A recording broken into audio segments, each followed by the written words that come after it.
Bismillahirrahmanirrahim. Assalamualaikum warahmatullahi wabarakatuh.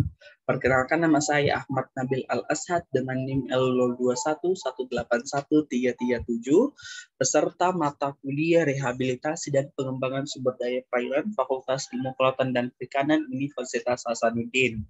Pada kesempatan kali ini, izinkan saya menjelaskan salah satu materi dari mata kuliah tersebut, yakni mengenai metode rehabilitasi mangrove. Jadi selama beberapa waktu ke depan kita akan sama-sama membahas bagaimana sebenarnya metode rehabilitasi mangrove tersebut. Sebelum saya masuk kepada materi inti saya akan membacakan sebuah prinsip yang perlu kita pegang sama-sama, teman-teman. Di sini bunyinya, manakala perubahan terjadi pada suatu ekosistem mangrove, maka tidak mudah mengembalikan atau memperbaikinya. Dan bibit mangrove yang berada di tempat yang salah tidak akan pernah tumbuh kecuali tempat itu kemudian berubah dan mendukung terjadinya pertumbuhan mangrove. Jadi teman-teman bisa melihat di sini ada dua istilah. Nah, dua istilah atau dua prinsip ini yang bermakna bahwa sebenarnya teman-teman, perbaikan ekosistem mangrove itu baik kita lakukan secara alami maupun secara buatan atau artifisial, bukanlah suatu hal yang dapat kita lakukan secara simultan, tapi ini merupakan proses yang lama dan rumit, membutuhkan teknik serta biaya yang mahal. Tidak sedikit teman-teman program rehabilitasi mangrove yang ada di Indonesia yang seperti kita tahu sama-sama itu beberapa diantaranya mengalami kegagalan. Biaya yang sangat besar dibuang sia-sia tanpa hasil. Nah, salah satu faktor yang penyebab utama terjadinya kegagalan tersebut yaitu adanya pandangan bahwa rehabilitasi mangrove dapat dilakukan secara gampang melalui penanaman kembali. Hingga kini pandangan tersebut masih banyak dipegang walaupun kebanyakan implementasinya di lapangan tidaklah sepenuhnya berhasil. Mangrove kalau kita lihat sebagai tumbuhan membutuhkan suatu kondisi yang sebenarnya membutuhkan kehidupan. Hidup di sini terkait faktor-faktor biologis, di mana dia butuh makanan dalam bentuk zat hara dan faktor-faktor lingkungan yang mendukung seperti pencahayaan yang cukup untuk melakukan fotosintesa. Nah, setiap jenis mangrove ini teman-teman memiliki kemampuan toleransi dan adaptasi terhadap garam dalam substrat yang berbeda. Hal tersebut antara lain merupakan satu dari sekian banyak faktor yang menyebabkan terjadinya semacam zonasi pada ekosistem mangrove atau kematian mangrove dalam jumlah banyak pada suatu tempat. Nah, teman-teman, agar kita sebenarnya dapat bisa melakukan upaya rehabilitasi mangrove dengan berhasil, kita perlu pengetahuan yang cukup tentang metode atau teknik menanam atau memperbaiki kondisi ekosistem mangrove yang telah rusak. Apabila tidak didukung dengan pengetahuan yang cukup tersebut, ya bisa jadi kerugian-kerugian yang seperti kita salah sebutkan di awal itu bisa terulang lagi kembali. Sehingga dengan adanya pengetahuan ini, ya jenis-jenis mangrove dan kondisi habitat mangrove itu dapat tumbuh atau dapat tercapainya tujuan dari rehabilitasi tersebut. Nah, jadi teman-teman, pada presentasi saya saat ini, saya sebenarnya sudah merangkum dari beberapa paper, jurnal. Nah, kurang lebih 2-3 jurnal yang saya gabung menjadi satu untuk melihat bagaimana sebenarnya metode dari rehabilitasi mangrove itu sendiri. Nah, sebelum kita melangkah apa saja sebenarnya metode atau teknik yang dilakukan untuk rehabilitasi mangrove, kita akan melangkah ke tahapan penting yang dilakukan untuk mendukung keberhasilan rehabilitasi mangrove. Jadi ada beberapa poin yang sebenarnya perlu menjadi catatan penting bagi kita untuk menentukan sebenarnya suatu daerah atau wilayah itu memerlukan metode atau teknik apa dalam melakukan rehabilitasinya. Apakah misalnya mangrove di daerah tersebut tingkat kerusakannya itu masih sedang atau tingkat kerusakannya itu sudah parah. Tentu metode atau teknik yang digunakan itu bisa berbeda-beda, teman-teman. Sebelum kita ke situ, kita akan Ketahui dulu apa-apa saja tahapan penting yang mendukung keberhasilan rehabilitasi dari mangrove. Yang pertama adalah kita perlu memahami autoekologi atau ekologi setiap jenis mangrove, pola reproduksi, distribusi benih, dan keberhasilan pembentukan bibit. Ya, seperti ini kita tahu sama-sama teman-teman. Seperti yang sudah saya singgung sedikit tadi di awal, kalau misalnya setiap mangrove itu memerlukan kondisi fisik dari lingkungan yang berbeda-beda, misalnya salinitas yang berbeda, atau misalnya bentuk struktur tanahnya itu tentu berbeda-beda antara setiap jenis mangrove. Maka kita perlu dulu memahami autoekologi atau ekologi bagi setiap jenis mangrove. Kemudian kita harus memahami pola hidrologi normal yang mengatur distribusi dan keberhasilan pembentukan dan pertumbuhan spesies mangrove yang menjadi target. Kemudian yang ketiga bisa kita lakukan adalah memperkirakan perubahan lingkungan mangrove asli yang menghalangi pertumbuhan alami mangrove. Lalu kita melakukan desain program restorasi untuk memperbaiki hidrologi yang layak dan jika memungkinkan digunakan benih alami mangrove untuk melakukan penanaman.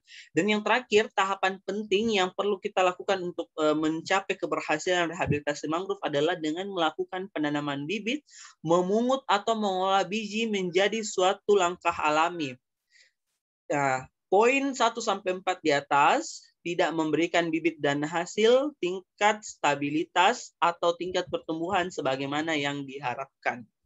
Nah, sekarang kita akan masuk ke beberapa metode yang digunakan dalam melakukan rehabilitasi mangrove. Pada jurnal dan paper yang saya baca, di sini saya rangkum menjadi 3 poin utama, walaupun sebenarnya juga ada metode yang lain. Jadi di beberapa jurnal juga mengatakan kalau misalnya mangrove dengan tingkat kerusakan yang sedang itu berbeda metode yang digunakan ketika dengan mangrove dengan kerusakan yang parah, misalnya dengan menggunakan green belt atau menggunakan parit empang. Nah, di sini saya merangkum 3 bagaimana kita melakukan rehabilitasi mangrove. Yang pertama itu melakukan penanaman kembali, melakukan perbaikan kondisi hidrologi, atau melakukan teknik buludan.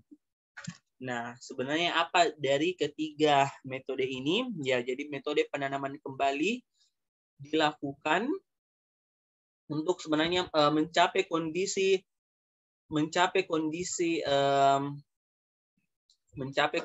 di mana mangrove itu seperti sedia kala. Nah, pada paper yang saya baca ada 2 teknik yang dibahas di situ teman-teman. Yang pertama di situ tadi. Kemudian setelah kita tadi melakukan survei yang di awal, itu akan menjadi rekomendasi untuk mendesain upaya rehabilitasi yang akan dilakukan. Nah, bila terjadi suatu perubahan nyata pada sistem hidrologi lahan, maka tindakan yang harus dilakukan adalah memperbaiki terlebih dahulu sistem tersebut. Bila kondisi lahan masih sama atau relatif sama dengan kondisi di sekitarnya yang masih ditumbuhi mangrove, upaya penanaman dapat segera dilakukan. Jenis bibit yang akan ditanam dan di lokasi mana masing-masing jenis bibit akan ditanam juga menjadi rekomendasi dari hasil survei.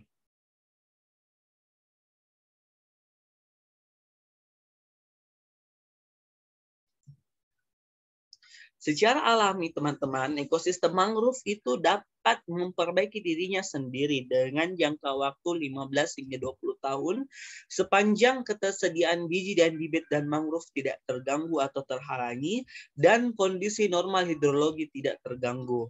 Oleh karena habitat mangrove dapat diperbaiki tanpa penanaman, maka rencana restorasi atau rehabilitasi harus dilakukan terlebih dahulu melihat potensi aliran laut yang terhalangi atau tekanan-tekanan lingkungan lainnya yang mungkin menghambat perkembangan mangrove.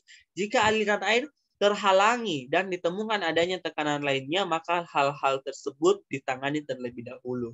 Jika masalah ini tidak ada atau telah ditanggulangi, maka perlu dilakukan pengamatan untuk memastikan tersedianya bibit alami. Bila bibit dari alam tidak cukup tersedia, maka penanaman dapat dilakukan untuk membantu perbaikan alami tersebut. Nah, untuk menentukan metode apa yang tepat digunakan dalam rehabilitasi mangrove, ada beberapa hal yang perlu dilakukan saat melakukan survei penentuan metode rehabilitasi mangrove. Di antaranya kita perlu memperhatikan apakah substrat telah berbeda bila dibandingkan dengan kondisi substrat yang masih ditumbuhi mangrove di sekitarnya. Yang kedua, kita memperhatikan apakah ada bagian dari tanah yang terangkat atau tenggelam bila dibandingkan dengan tinggi tanah di sekitarnya. Yang ketiga, kita memperhatikan apakah sistem pengairan atau hidrologi telah berubah pada lahan terbentuknya aliran-aliran baru, perendaman air laut atau air tawar, atau bagian lahan ada yang kering atau sudah tumbuhi semak-semak tumbuhan darat. Dan kita perlu memperhatikan struktur komunitas mangrove yang ada, terutama komposisi jenis sekitar lahan yang akan ditanami. Setelah mengetahui hal-hal yang perlu dilakukan saat melakukan survei penentuan metode rehabilitasi mangrove, sekarang saya akan membahas salah satu contoh metode yang digunakan dalam kegiatan rehabilitasi mangrove, yaitu metode teknik guludan. Sebelum kita masuk ke tahapan yang dilakukan teknik guludan, saya akan membahas sedikit apa sebenarnya teknik guludan itu.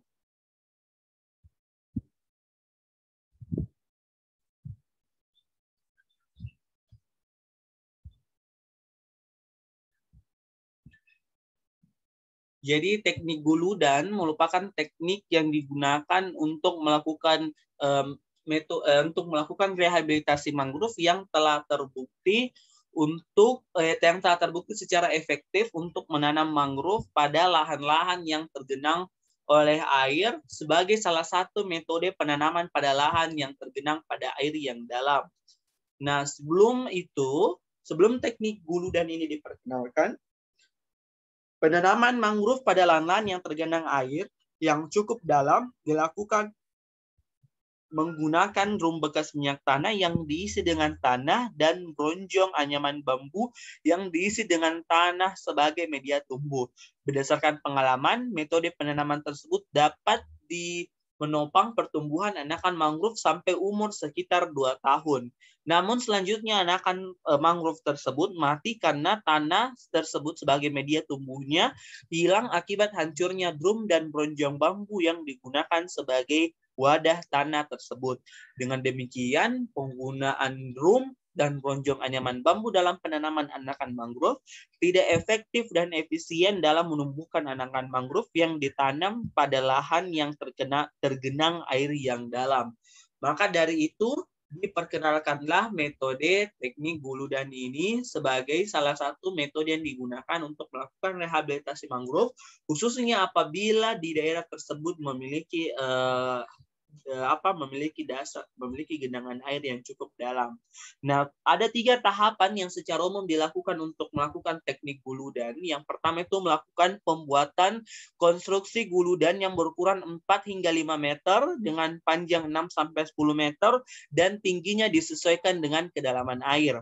Yang kedua, kita melakukan pengurugan guludan dengan karung tanah di bagian bawah yang ditutupi oleh tanah curah setebal 30-50 cm sebagai atasnya sebagai media tumbuh. Dan yang ketiga, kita melakukan penanaman bibit mangrove dengan jarak tanam rapat 0,25 kali 0,25, sedang 0,5 kali 0,15 dan jarang 1 kali 1 meter. Nah, selanjutnya terdapat hubungan antara salinitas, kelas penggenangan air, pasang surut dengan penyebaran spesies mangrove. Seperti yang teman-teman bisa lihat di layar, di sini ada beberapa salinitas, jenis klasifikasi salinitas yang berbeda, menentukan spesies mangrove yang dominan, di mana kelas genangan juga turut mempengaruhi spesies mangrove yang dominan, dan frekuensi genangan juga turut mempengaruhi spesies mangrove yang dominan. Misalnya daerah all high tides, di mana daerah tersebut terkena semua tipe pasang, memiliki salinitas 10-30 ppt, itu cocok ditanami dengan mangrove tipe Avicennia, Sonerati alba, dan Rhizopora.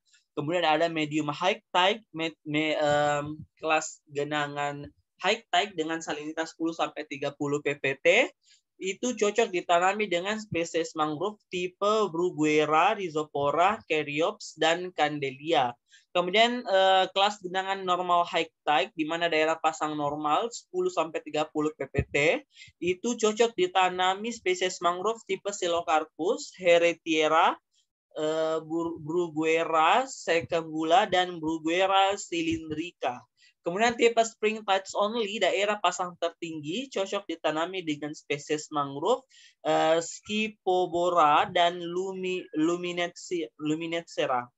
Kemudian tipe kelas genangan storm high tide only, daerah yang hanya terkena pasang badai dengan salinitas 0 sampai 10 ppt.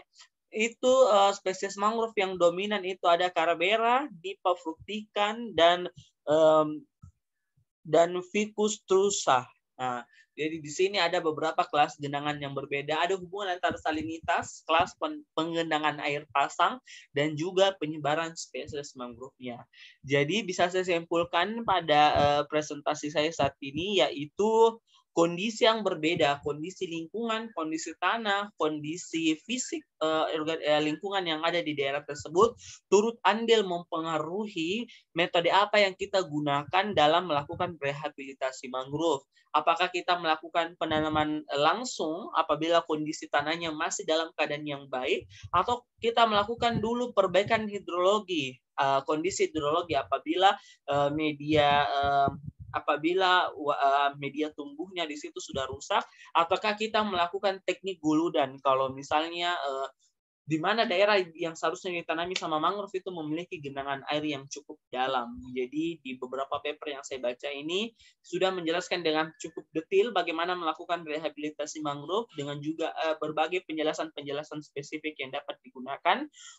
Jika teman-teman tertarik untuk mempelajari lebih jauh bagaimana metode rehabilitasi khususnya pada mangrove, teman-teman bisa melihat di deskripsi di bawah ini saya cantumkan referensi yang saya gunakan dalam membuat PowerPoint saya pada saat ini. Mungkin cukup sekian, lebih dan kurangnya mohon dimaafkan. Assalamualaikum warahmatullahi wabarakatuh.